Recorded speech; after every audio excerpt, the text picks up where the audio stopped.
मेरे साथ बोलिए, भारत माता की। क्यों भाई, खजुराहो वालों की आवाज को क्या हो गया है? तीसरी बार मोदी जी को प्रधानमंत्री बनाना है या नहीं बनाना है? जोर से बोलिए, बनाना है नहीं बनाना है? मध्य प्रदेश की 29 सीटें जीतनी है या नहीं जीतनी है? 400 पार करना है या नहीं करना है? तो मेरे साथ जोर से बोलिए, दोनों हाथ उठाइए, उठाइए दोनों हाथ, विजय के संकल्प की मुट्ठी बींचिए और प्रचंड आवाज से बोलिए, भारत माता की, भारत माता की। मंच पर उपस्थित मध्य प्रदेश भारतीय जनता पार्टी के अध्यक्ष श्रीमान वीडी शर्मा जी, भारतीय जनता पार्टी के वरिष्ठ नेता श्री नरोत्तम मिश्र जी, श्री सुरेश पचौरी जी, श्री योगेश ताम्रकार जी, सदानंद गौतम जी, पीतांबर टोपनानी जी, संजय सत्येंद्र पाठक हमारे विधायक महोदय, संदीप जायसवाल विधायक महोदय, प्रणय प्रताप पांडे विधायक महोदय, धीरेन्द्र बहादुर जी विधायक महोदय, विजेंद्र प्रताप जी विधायक महोदय, और आज इस कार्यक्रम में आए हुए प्यारे भाइयों बहनों माताओं, मेरे जिगर के टुकड़े जैसे युवा मित्रों, आप सभी को नमस्कार। भाइयों और बहनों, इतनी बड़ी संख्या में चिलचिलाती धूप में आप सभी आए हैं। मुझे आने में लगभग पौन घंटा देरी हो गई। सबसे पहले मैं आप सबकी क्षमा मांगकर मेरी बात की शुरुआत करता हूं। जब मैं यहां पर आया हूं तब खजुराहो की इस पवित्र धरती को और यहां पर विराजमान विजयनाथ धाम, शारदा मंदिर, मातंगेश्वर मंदिर, माता बम बमरे बरबेनी और कालका माता मंदिर को प्रणाम कर कर मेरी बात की शुरुआत करता हूं। इस खजुराहो की धरती पर जिन्होंने इस धरती की आन बान शान बढ़ाने का काम किया, महाराजा छत्रसाल बुंदेला को भी मनपूर्वक प्रणाम कर कर मेरी बात की शुरुआत करना चाहता हूं। भाई और बहनों, ये जो चुनाव है, ये चुनाव सिर्फ भाई वीडी को सांसद बनाने का नहीं है। वीडी को तो सांसद बनाना ही है, परंतु वीडी को सांसद बनाते ही नरेंद्र मोदी जी तीसरी बार देश के प्रधानमंत्री बनेंगे। वीडी के नाम के सामने कमल निशान पर दबाया हुआ एक एक बटन नरेंद्र मोदी को फिर से प्रधानमंत्री बनाने के लिए आपका समर्थन है। भाई और बहनों, ये कांग्रेस पार्टी ने 70 साल तक जातिवाद, परिवारवाद और भ्रष्टाचार के आधार पर राज किया। मोदी जी ने देश में से जातिवाद, परिवारवाद और भ्रष्टाचार को समाप्त कर दिया। इन्होंने 4 ही जातियां बना दी। पहली जाति गरीब, दूसरी जाति युवा, तीसरी जाति किसान और चौथी जाति माताओं बहनों की, महिलाओं की चौथी जाति बनाकर 4 ही जातियों में देश को बांट लिया। और मित्रों, ये जो जातिवादी पार्टियां हैं, वो जातिवादी पार्टियां आने वाले दिनों में नरेंद्र मोदी जी को परास्त करने के लिए इकट्ठा हुई है। आज मैं बताना चाहता हूं, ये परिवारवादी गठबंधन, उनका उद्देश्य क्या है? महाराष्ट्र में शरद पवार है, उनका उद्देश्य है अपनी बेटी को मुख्यमंत्री बनाना। उद्धव ठाकरे का उद्देश्य है अपने बेटे को मुख्यमंत्री बनाना। तमिलनाडु में स्टालिन का उद्देश्य है अपने बेटे को मुख्यमंत्री बनाना। बंगाल में ममता दीदी का उद्देश्य है अपने भतीजे को मुख्यमंत्री बनाना। और सोनिया जी का उद्देश्य है राहुल बाबा को प्रधानमंत्री बनाना। अब भाई मुझे बताओ, जो लोग अपने बेटे भतीजियां इनके लिए काम कर रहे हैं, वो खजुराहो के युवाओं की सोच सकते हैं क्या? जोर से बोलो, सोच सकते हैं? माताओं की सोच सकते हैं? किसान की सोच सकते हैं? दलित और गरीब की सोच सकते हैं क्या? दलित और गरीब का अगर कोई सोच सकता है तो केवल और केवल नरेंद्र मोदी सोच सकते हैं और कोई नहीं सोचता। भाई और बहनों, ये सारा जो घमंडिया गठबंधन इकट्ठा हुआ है, ये पूरा का पूरा गठबंधन, इंडी अलायंस, ये भ्रष्टाचारियों का जमघट है। ये भ्रष्टाचारी सारे एकत्रित आए।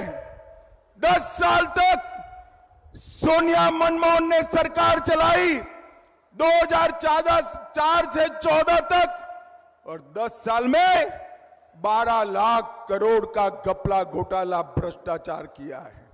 यहां पर कमलनाथ और बंटाधार ने भी कुछ बाकी नहीं रखा। मैं आज उनका पूरा कच्चा चिट्ठा लेकर आया हूं, मैं पढ़ना चाहता हूं। आप सहमत हैं तो मेरे साथ बोलना, भ्रष्टाचार किसने किया? तो कांग्रेस पार्टी ने। बोलिए भैया, कोल ब्लॉक का घोटाला किसने किया? जोर से बोलो, किसने किया? कॉमनवेल्थ का घोटाला किसने किया? 2G घोटाला किसने किया? शारदा चिटफंड किसने किया?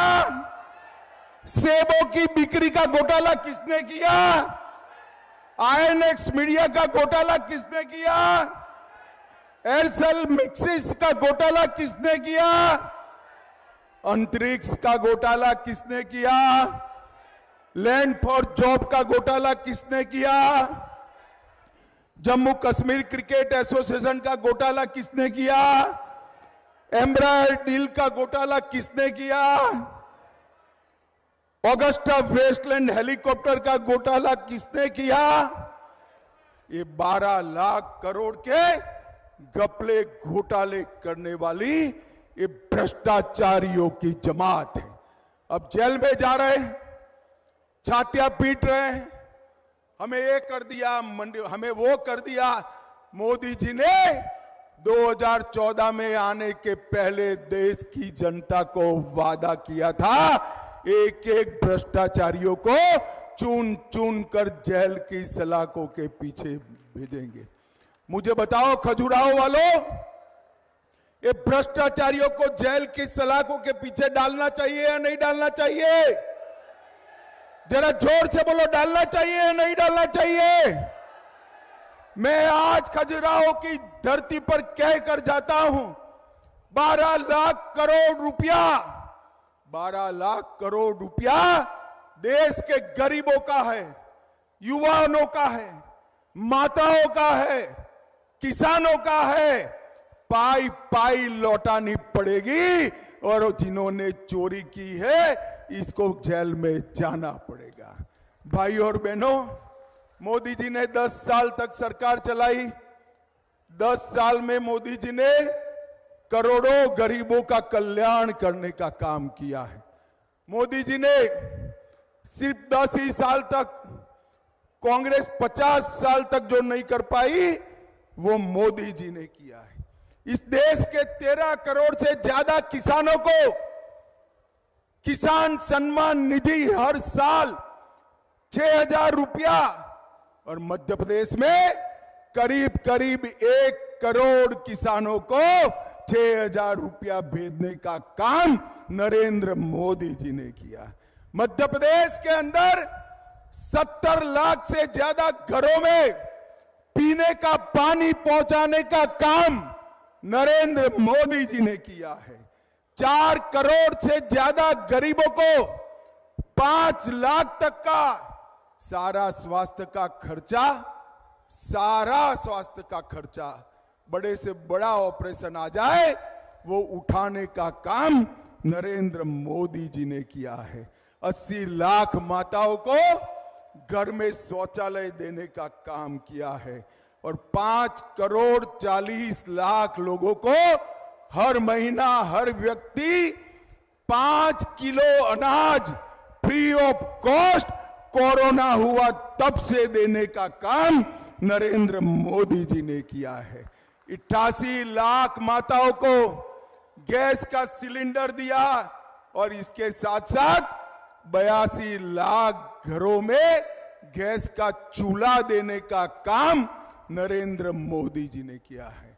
भाई और बहनों, आज मैं खजुराहो शहडोल आया हूं, तब मुझे बताओ कितने लोगों को कोरोना का वैक्सीन लग चुका है? जरा हाथ ऊपर करो तो। सबको दोनों लग गया ना? 4 आना भी देना पड़ा है क्या? जरा बोलो तो बहनों, 4 आना भी देना पड़ा है? मोदी जी ने 130 करोड़ लोगों को कोरोना का दोनों वैक्सीन लगाकर कोरोना से भयमुक्त करने का काम नरेंद्र मोदी जी ने किया है। माताओं, भाइयों, बहनों, एक घमंडिया गठबंधन कभी देश का कल्याण नहीं कर सकता है। मुझे बताओ, ये कश्मीर जो है भाई, ये हमारा है या नहीं है? जोर से बोलो, है या नहीं है? आपका है या नहीं है? ये कांग्रेस पार्टी कहती है मध्य प्रदेश राजस्थान वालों का कश्मीर से क्या लेन देन है? अरे आप नहीं जानते हो, ये पूरे देश की एक एक इंच जमीन मध्य प्रदेश वालों की है और मध्य प्रदेश की एक एक जमीन, एक एक इंच जमीन पूरे देश की है। आपको मालूम नहीं है खड़गे साहब? मुझे बताओ, धारा 370 जानी चाहिए थी या नहीं जानी चाहिए थी? जोर से बोलो, जानी चाहिए या नहीं जानी चाहिए? 70 साल तक एक कांग्रेस पार्टी धारा 370 को संभाल कर बैठी थी, नहीं हटाते थे, वोट बैंक की राजनीति करते थे।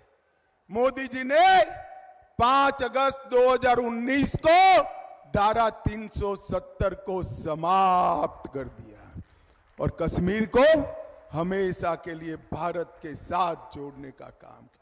भाई और बहनों, मुझे बताओ, अयोध्या में राम मंदिर बनना चाहिए था या नहीं बनना चाहिए था? जोर से बोलो, बनना चाहिए था या नहीं बनना चाहिए था? 70 साल से एक कांग्रेस पार्टी राम मंदिर के मुद्दे को लटका रही थी, भटका रही थी, अटका रही थी। मोदी जी ने 5 ही साल में जजमेंट भी लाया, भूमि पूजन भी किया और 22 जनवरी को रामलल्ला को प्राण प्रतिष्ठा कर कर अपने मंदिर में विराजित किया। 17 तारीख को रामनवमी है। माताओं, भाइयों, बहनों, युवाओं, इस 17 तारीख को 500 साल के बाद रामलल्ला अपना बर्थडे अपने भव्य मंदिर में मनाने वाले हैं। पूरे देश को इसका आनंद है। और ये देखिए, कांग्रेस पार्टी, राहुल बाबा, सोनिया गांधी, खड़गे जी, राम मंदिर बनाया तो नहीं, मोदी जी ने बनाया और निमंत्रण भेजा तो निमंत्रण का स्वीकार भी नहीं किया। रामलल्ला के प्राण प्रतिष्ठा का बहिष्कार किया और जो लोग रामलल्ला के दर्शन करने गए उनको पार्टी से निष्कासित कर दिया, पार्टी से निकालने का काम किया। मित्रों, ये लोगों ने वोट बैंक की राजनीति करी है। ये लोगों ने आतंकवाद को सर पर चढ़ा कर रखा था। मैं आपको बताने आया हूं, 10 साल तक सोनिया मनमोहन सरकार थी। पाकिस्तान से हर रोज आलिया, मालिया, जमालिया हमारे देश में घुस जाते थे और बम धमाके करते थे, कोई ऊफ नहीं करता था। मोदी जी की सरकार आई, उनको लगा अभी भी कर सकते हैं। उरी और पुलवामा में किया, मगर इस बार नरेंद्र मोदी सरकार थी, कांग्रेस सरकार नहीं थी। 10 ही दिन में पाकिस्तान के घर में घुसकर सर्जिकल स्ट्राइक और एयर स्ट्राइक कर कर आतंकवादियों का सफाया करने का काम नरेंद्र मोदी जी ने किया। मुझे बताओ भाइयों बहनों, सीए जो शरणार्थियों को नागरिकता देता है, वो सभी हिंदू बौद्ध शरणार्थियों को नागरिकता देनी चाहिए या नहीं देनी चाहिए? जोर से बोलो, देनी चाहिए या नहीं देनी चाहिए? इसका भी कांग्रेस पार्टी विरोध कर रही है। भाइयों और बहनों, इन लोगों को तुष्टीकरण की राजनीति के अलावे कुछ सूझता नहीं है। मैं आज जब यहां आया हूं तब पूछना चाहता हूं, कमलनाथ जी, श्रीमान बंटाधार, आप अगर सुनते हो तो मेरी बात का जवाब देना। 10 साल तक आपने केंद्र में सरकार चलाई, 2004 से 14 तक मध्य प्रदेश के विकास के लिए कितना पैसा दिया, जरा हिसाब किताब दो मध्य प्रदेश की जनता को।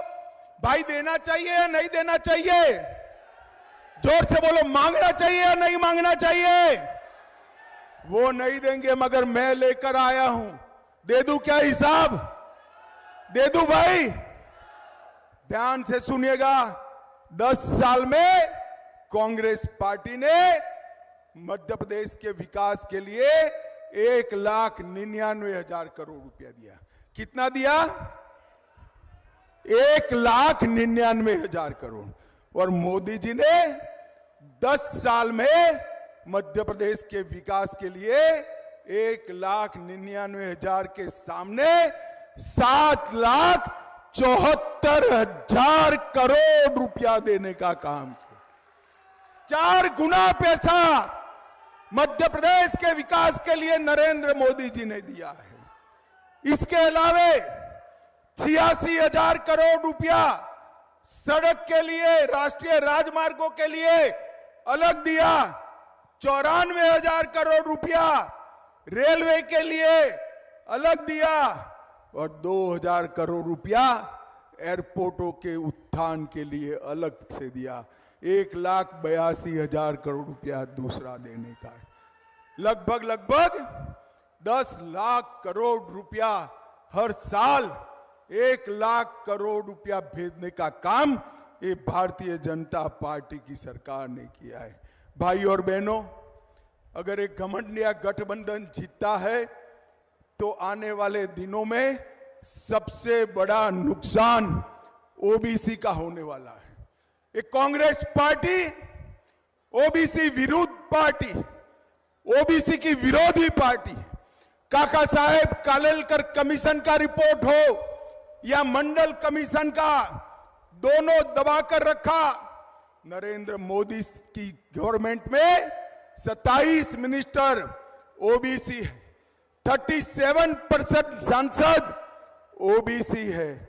मोदी जी ने ओबीसी आयोग का गठन किया और इसके साथ साथ मोदी जी ने केंद्र की सभी शैक्षिक संस्थाओं में 27% का आरक्षण ओबीसी के लिए देने का काम नरेंद्र मोदी जी ने किया है।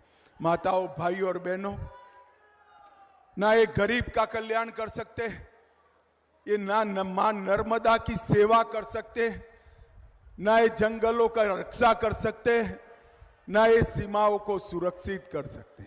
उनका पूरा का पूरा ध्यान अपने बेटों बेटियों में है और नरेंद्र मोदी जी का पूरा ध्यान खजुराहो की जनता के विकास के लिए है। ये फर्क है दोनों। भाई और बहनों, मुझे बताओ, आने वाले समय के चुनाव में आगे आओ विडी, हमारे विष्णुदत्त जी को प्रचंड मार्जिन से जिताओगे क्या? अरे जोर से बोलो, जिताओगे? गत टाइम पहली बार चुनाव लड़ रहे थे, मैं प्रचार में आया था, दूसरी बार भी मैं प्रचार में आया हूं। मार्जिन 2 गुना कर वीडी को संसद में भेजने का काम करिए। करेंगे क्या? सभी लोग साथ में हाथ ऊपर उठाकर बोलेंगे, करेंगे क्या? कमल के बटन पर उंगली दबाएंगे, वीडी को जिताएंगे, 400 पार कराएंगे, मोदी जी को फिर से प्रधानमंत्री बनाएंगे।